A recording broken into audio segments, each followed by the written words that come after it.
আপনার মা আপনার বড় পীর সাহেব, মা বাবা থুইয়া বাবার দরবারে যাইয়া বাবার দরবারের কবরের উপরে মশারি দিয়ে আসে, এরকম ডাকাত আছে না নাই?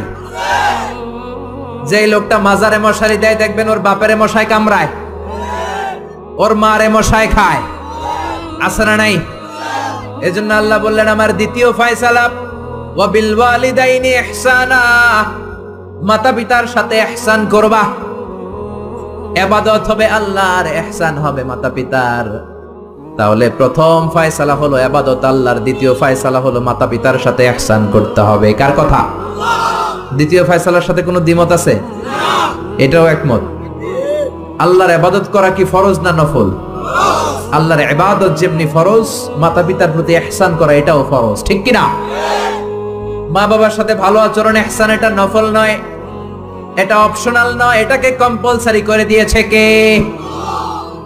আমরা বললাম